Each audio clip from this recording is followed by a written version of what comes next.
Have you ever wondered how fast humans can really run a marathon? It's a question that has captivated scientists and sports fans alike for years. Back in 1976, a groundbreaking study by H.W. Ryder, H.J. Carr, and P. Herget dared to predict the future of running records, including the legendary marathon. Their research, published in the prestigious Scientific American, looked at how world records had been shattered and improved over time, attempting to project those trends into the future. Now, what's truly electrifying is that this study made some incredibly specific predictions about the men's marathon record. They boldly estimated that the record would stand at 2 o'clock by 2004, and an absolutely astonishing 1 hour 53 minutes and 13 seconds by 2028. Those are some seriously ambitious goals, right? Of course, as we now know, those predictions didn't quite pan out, but it ignites our curiosity, doesn't it? How did they arrive at those numbers?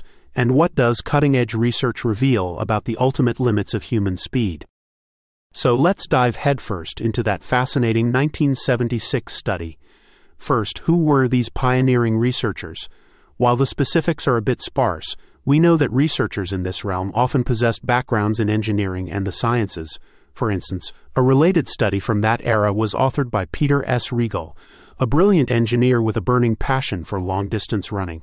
This gives us a strong clue that the 1976 authors likely had a robust analytical and scientific approach. Now, how did they actually formulate their predictions? Well, it appears they primarily scrutinized historical trends in running speeds.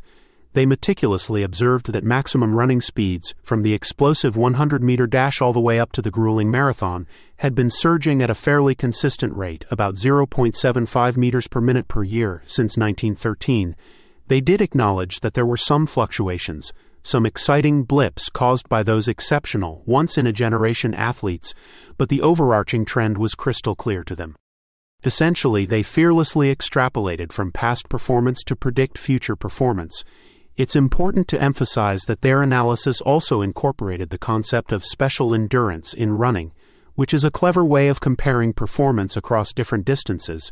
While this concept didn't directly predict those coveted finish times, it underscored that the researchers were deeply considering the physiological factors that intricately influence long-distance running. So, in a nutshell, the 1976 predictions were likely rooted in a rather straightforward yet compelling idea. Performance improves steadily over time. They may have incorporated some minor adjustments for those extraordinary athletes, but the core method was trend analysis. Let's sprint back to those specific predictions. Remember those tantalizing numbers. A 2 o'clock marathon by 2004, and a mind-blowing 1 hour 53 minutes and 13 seconds by 2028. At the time, those must have seemed like incredibly audacious, perhaps even impossible targets. Okay, so how did those predictions stack up against the cold, hard reality? Did we witness a sub-2-hour marathon by 2004? Well, not even close. The actual world record in 2004 was 2 hours 4 minutes and 55 seconds, set by the incredible Paul Tergat in 2003. Even the gold medal winning time at the 2004 Athens Olympics was 2 hours 10 minutes and 55 seconds, significantly slower than that ambitious 2 o'clock prediction. It's safe to declare that the rate of improvement the 1976 study anticipated simply didn't materialize in that time frame. What about the even more ambitious, almost mythical 1 hour 53 minutes and 13 seconds prediction for 2028? Well, as of this moment, that still appears to be a very distant, almost dreamlike goal. But hold on to your hats, because we have witnessed absolutely stunning progress since 2004. The world record has been pulverized, dropping to an awe-inspiring 2 hours 0 minutes and 35 seconds in 2023, thanks to the phenomenal Kelvin Kiptum. And let's give a huge shout-out to the legendary Eliud Kipchoge, who has not only broken the elusive 2:01 barrier, but has done so multiple times, which is nothing short of extraordinary. So, there's absolutely no doubt that marathoners are getting faster, stronger, and more determined than ever before. However, that 1 hour 53 minutes and 13 seconds mark, it would demand a truly massive, unprecedented leap in performance that we haven't yet witnessed. Even with all the incredible advancements in shoe technology, it remains a very high, almost daunting bar to clear. Why were the 1976 predictions so far off the mark? There are several compelling factors to consider. First, the idea of a constant linear rate of improvement is likely far too simplistic. Human performance likely progresses in exhilarating bursts, with periods of rapid, almost explosive improvement followed by plateaus. There are inherent limits to what the human body can endure and achieve, and we may be approaching those limits in certain athletic domains.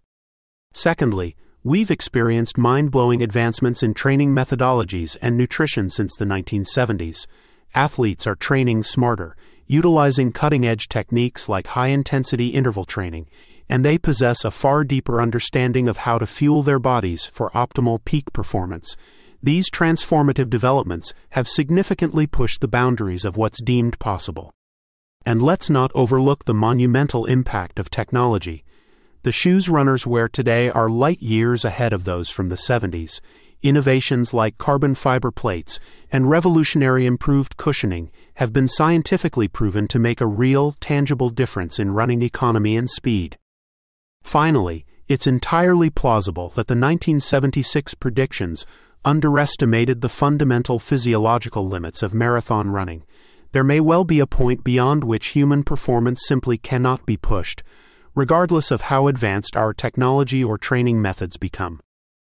So where does that leave us today, in this thrilling quest for speed? Current research employs far more sophisticated statistical models to predict those elusive marathon times. Some studies utilize nonlinear models to account for the reality that improvement likely decelerates as we approach those ultimate physiological limits. These advanced models often predict a gradual progression toward a final limit, rather than the rapid, almost instantaneous improvement envisioned in 1976. Many experts passionately believe that a sub-2-hour marathon is indeed achievable. Some bold predictions place it happening sometime between 2030 and 2035. One statistical analysis suggests it could even occur between 2030 and 2037.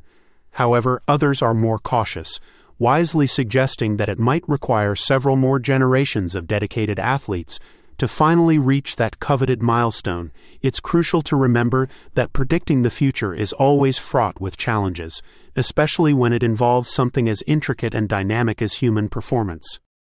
Ultimately, the relentless pursuit of pushing human limits in endurance sports continues to captivate and inspire. It's fueled by a potent combination of insatiable scientific curiosity, groundbreaking technological innovation, and the unwavering dedication of the athletes themselves. And while we may not always nail those predictions, the exhilarating journey of discovery is certainly worth celebrating. To wrap it up with a flourish, the 1976 marathon predictions were undeniably interesting, but ultimately inaccurate. They vividly highlight the inherent difficulty of predicting something as complex and ever-evolving as human potential. Modern research leverages more advanced tools and wisely acknowledges the pivotal role of physiological limits, training, nutrition, and of course, technology. The sub-2-hour marathon remains a major, almost mythical goal, and while it seems increasingly likely to happen, the precise timing remains a captivating topic of debate. It will be absolutely fascinating to witness what the future holds for the incredible sport of marathon running.